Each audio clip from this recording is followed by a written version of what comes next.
Dear students, in the last module, we studied about the significance of crime scene and the ways of protecting and preserving the crime scene. After studying this module, you shall be able to know about significance of documenting the crime scene, documenting the scene using videotape recording and photographs, points to remember while photographing some specific evidence, advantages and disadvantages of documenting the crime scene using photographs, common equipment used to photograph the crime scene, and admissibility of photographic evidence in the court of law. First, we shall start with the documenting the crime scene. To build a solid case in court, it is essential to collect all of the evidence at the scene and to document it properly. If the evidence is located properly and the investigator failed to document it properly, the evidence may end up being worthless in court. Documentation of crime scene is the very vital and time-taking task. The scene of crime can be documented in many ways, including using videotape, photography, etc.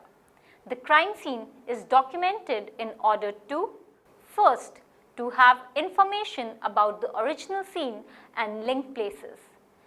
Second, to have a record of preliminary form of physical evidence. Third, it will give investigators permanent pictorial record of the scene for after use. Fourth, documentation is also used in court trials and hearings. The documentation displays the evidence in relation of the scene of crime. It allows restoration of the corpus delicti. It assistances for creating and maintaining the chain of custody.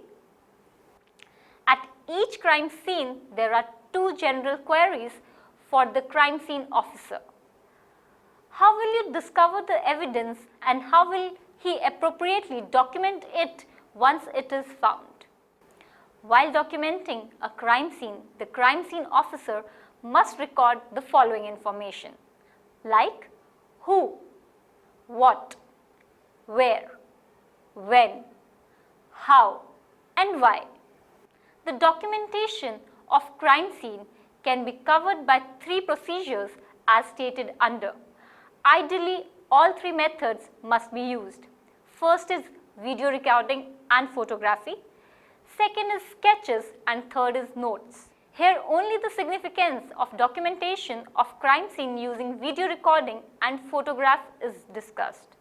Whether a video camera is available or not, it is always necessary to take still photographs in order to document the crime scene. If a video camera is accessible, then pictures will be the second step in recording scene of crime, and if a video camera is not available, then still photography would be the first step. Now, documenting the scene using videotape recording. It is very common observing medium in representative the assembly of the crime scene and how the evidence associates to the crime. Prior to taping, the camera quality must be cleared of all personnel. That taping is to be initiated in order to avoid any kind of unwanted noise. Once the video camera started recording, it must not be halted till the taping is finished. While videotaping the crime scene, the following points must always be kept in mind. First, the video camera should have a fully charged battery. The fundamental for good recording is slow camera movement. The taping should start with an overall outline of the scene and surrounding area. The video camera would have date and time videotape display functions. The condition of the scene should remain unaltered. The taping should remain all over the crime scene by wide angle, close-up and even macro, that is extreme close-up, shots to determine the outline of the evidence and its relevance to the crime scene. The markers placed by the investigators and any lights turned on during the walk through can be noted on the audio portion of the tape. Keep around 15 seconds of blank tape.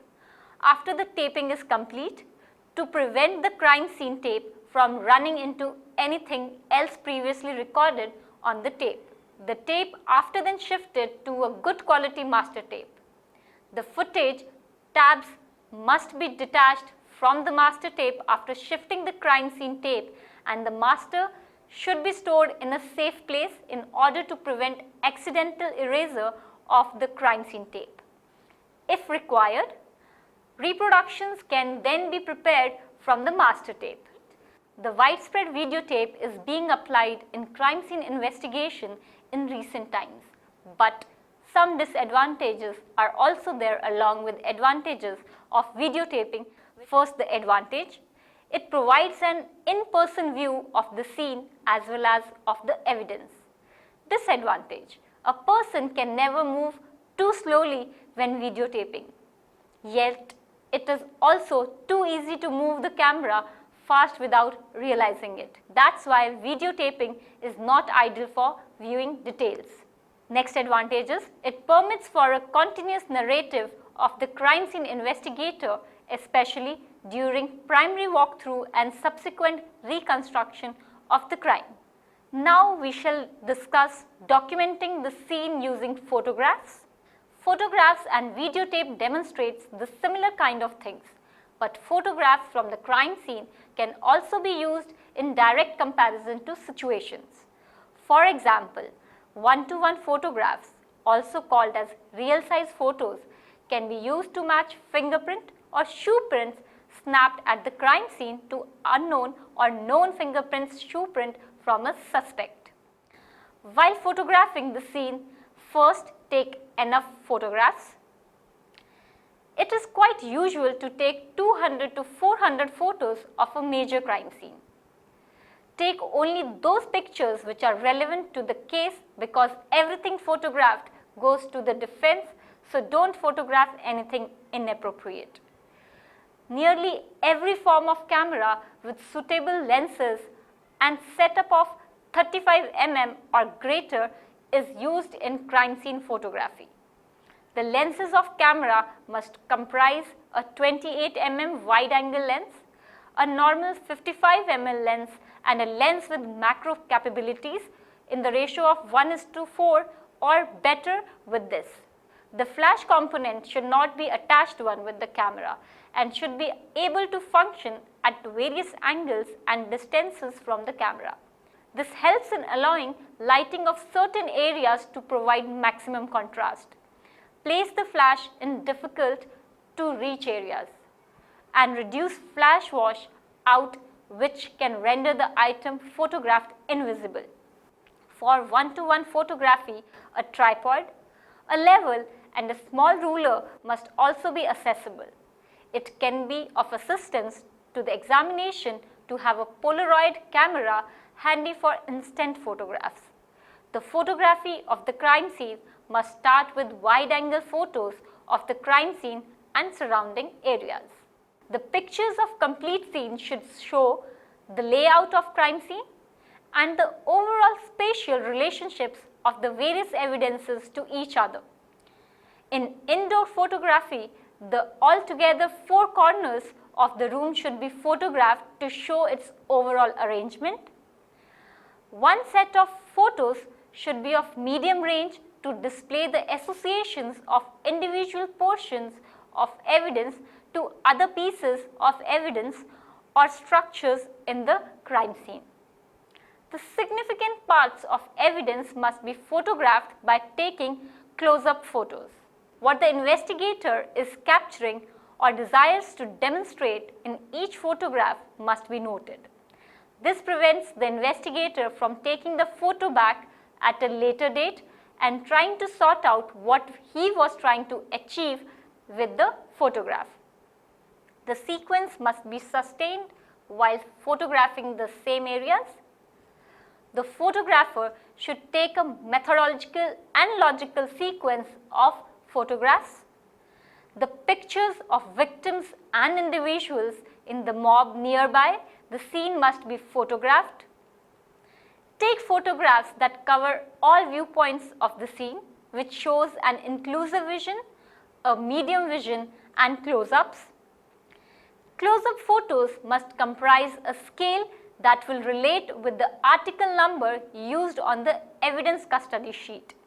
The photographer must take pictures of evidence as it is collected and should keep a log of his photos. The photographer must create a photo log which includes date and time, camera settings, film roll number and exposure number or file name and exposure number, type of shot, distance to the subject and brief description. After photographing all of the evidences, collect the evidence and prepare the evidence custody sheet. It's a report which documents all of the evidences. Evidence custody sheet comprises each piece of evidence along with its item number. The item number for each piece of evidence must correspond with the number found on the photograph of the item and the number entered on any evidence collection bags, etc. What was done with it, where it was found, etc. The original digital images must be archived and copies should use to work. Now we shall discuss about photographing of specific evidences. Types of evidence. Fingerprints. First, before lifting fingerprints on major cases, if the latent may be destroyed when lifting to bring out the details in a latent fingerprint. Second type of evidence is impressions such as footprints and tire tracks. Take an orientation photograph to show where in the scene the impression is located and also take a close-up for the details. Next type of evidence is blood stains. Use color film, orientation photographs to show locations of blood stain evidence at the scene. Take close-up photographs to show details.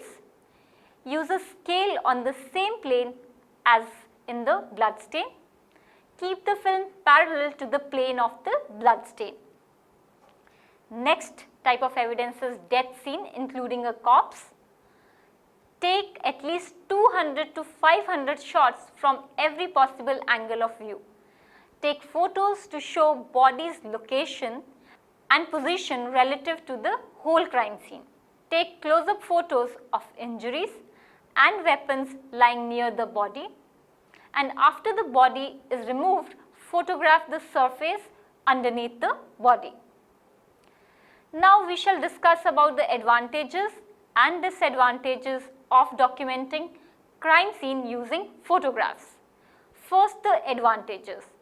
They can be taken immediately. They accurately represent the crime scene and the evidence. They create interest and increase attention of the testimony. Now the disadvantages of photographs. They are not selective. They do not show actual distances. They may be distorted and damaged by mechanical errors in shooting or processing. Now we shall see what are the different photographic equipments that are required. There are many types of photographic equipment available in the market.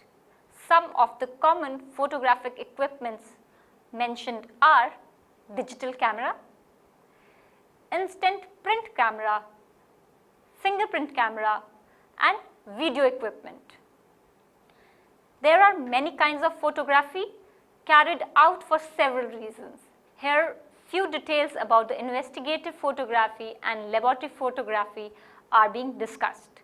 Types of investigative photography: surveillance photography, aerial photography, night photography, laboratory photography, mug shots and lineup photographs.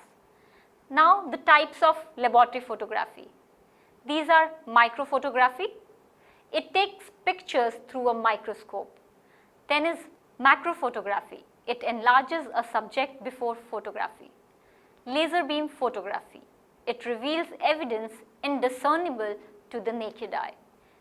Ultraviolet light photography. It uses the low end of the color spectrum to make visible impressions of bruises and injuries long after their actual occurrence.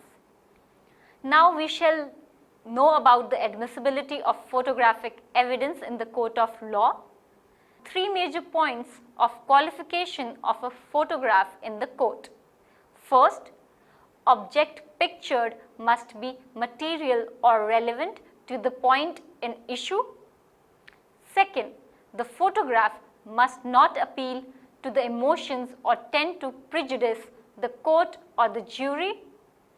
The photograph must be free from distortion and not misrepresent the scene or the object it purposes to reproduce. Now we'll see the difference between videotape documentation and photograph documentation.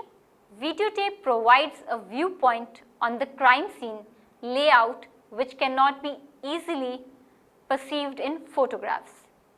If videotaping is carried out in a residence, the camera can show how the significant rooms are laid out in relation to each other and how they can be assessed. This is sometimes lost in photographs and sketches.